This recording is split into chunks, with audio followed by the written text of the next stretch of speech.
जय श्री राम दोस्तों। आज हम पढ़ने वाले हैं हनुमान जी का लंका को प्रस्थान। हनुमान तहि पर साकर पुन कीन्ह प्रणाम। राम काज कीन्हे बिन मोहि कहाँ विश्राम। लखन सिया राम चंद्र शंकर हरिम।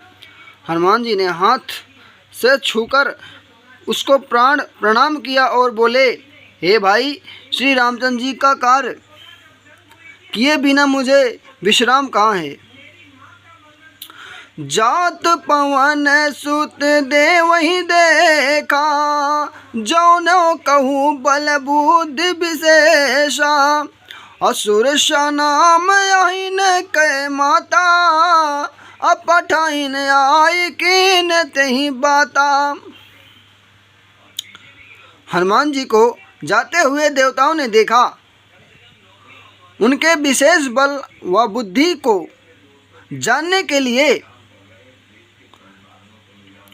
सुरसा नामक सर्पों की माता को भेजा। उसने हनुमान जी के पास आकर यह बात कही, आज सुरहूँ मुहि दीन आहारा। सुनत बचन कहे पवन कुमारा। राम काज कर फिर मैं आवो, सीता कहे सुध प्रभहि सुनायो।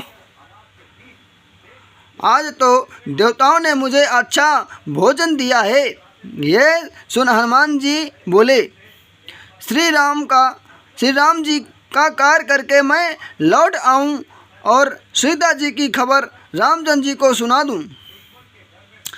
तब बदन पैठूं आई, असत्य कहूँ मुहि जानन असत्य कहूँ मुहि जान दे माई। कौन हूँ जान तो दे नहीं जाना, अग्रसही न मोहि कहूँ हनुमाना। तब आकर तुम्हारे मुख में बैठूंगा। हे माता, मैं सच कहता हूँ, मुझे जाने दो। अब जब किसी भी उपाय से ना जाने दिया, तब हनुमान जी ने कहा, मुँह मुझे खा लो, खा क्योंकि नहीं लेती। अब भोजन भरित ही बदनु पसारा, अकपितनु कीन दुगुन बेस्तारा। असो रहियो जन मुगो ते ठायऊ, अतुरत पवन सुत 32 भयऊ। उसने योजन भर मुँह फैलाया। तब हनुमान जी ने अपने शरीर को दुगना बढ़ा दिया। उसने 16 योजन का मुख किया। हनुमान जी ने तुरंत 32 योजन के हो गए।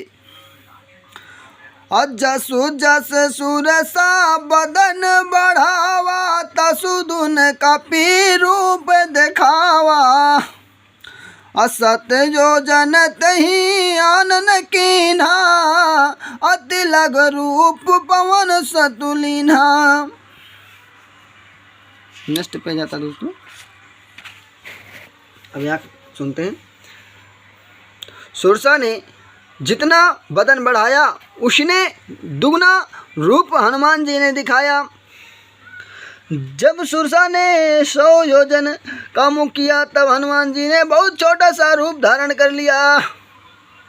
दोस्तों, जो गलतियां क्षमा कर दीजिएगा, क्योंकि अभी थोड़ा गले में खराश टाइप है, इसलिए शब्द अटक जाते हैं। माफ़ी चाहते हैं और आप लोग सपोर्ट ज़रूर कर दीजिएगा। अब आगे कहानी सुनते हैं। अब बदन पठाई पुनि बोरे आवा,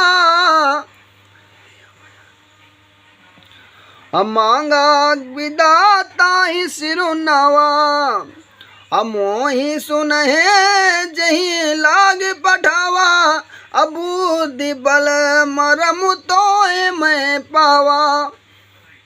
और सुरसा ने सुरसा के मुख में घुस गए, फिर बाहर आए और सिर नवाकर विदा मांगी।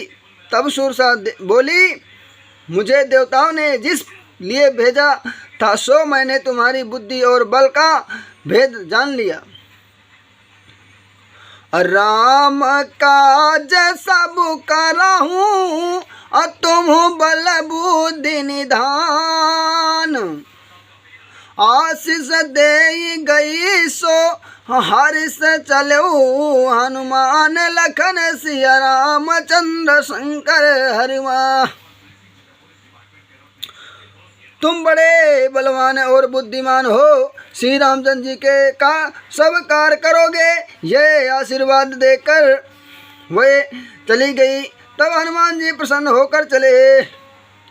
और निश्चर एक सिंधु मह रही, अकर माया नभु के खग हरई। अजीव जंतु जे गगन उड़ाही, और जल बिलोकिक तिनके परछाई।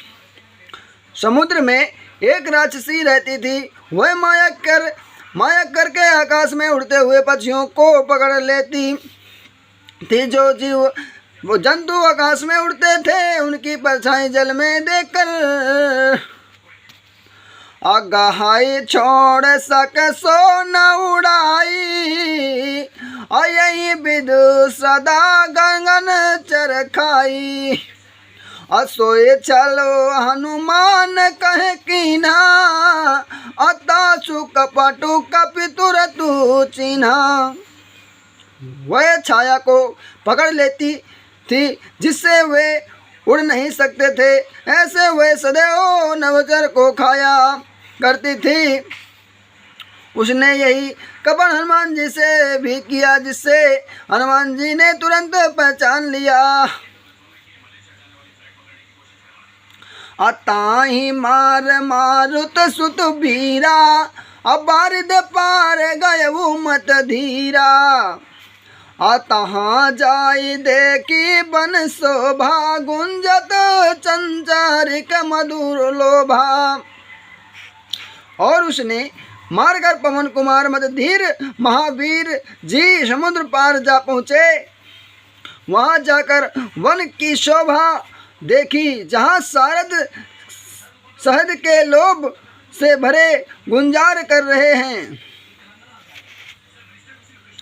नाना तरु फल फूल सुहाए, अखग मृग वृंद देख मन भाए। असैल विशाल देखो एक आगे, अता पर धरई चढ़ो भय त्यागे। नाना प्रकार के वृक्ष फल फूलों से शोभित हैं। वहाँ पक्षी और पशुओं के झुंड को देखा, जो हनुमान जी को बहुत प्यारे लगे। आगे बड़ा भारी पर्वत देखकर उस पर हनुमान जी कूद कर चढ़ गए। अवमान कछु कपि कै अधिकाई, अप्रभु प्रताप जो काल ही खाई। अगिरी पर चढ़ी लंका ही देखी, कहीं न जायत दुर्ग बिसेखी। हे पार्वती, इसमें हनुमान जी की कुछ बड़ाई नहीं है। यह प्रभु का प्रताप है, जो काल को भी खा लेता है। पर्वत पर चढ़कर हनुमान जी ने लंका देखी। बहुत ही बड़ा किला है, जिसका वर्णन नहीं किया जा सकता। नेक्स्ट पे यहाँ से अपने छंद पूरे आएंगे। अति उतंग जल निध चहुपासा, कानन कोट कर परम प्रकाशा। वह कोट बहुत ऊंचा है, चारों तरफ समुद्र है। सोने के किले के गुंजरे बहुत ही चमकीले हैं। अब छंद आता दोस्तों अपना। कानक कोट विचित्र मणि कृत सुंदर ताना घना,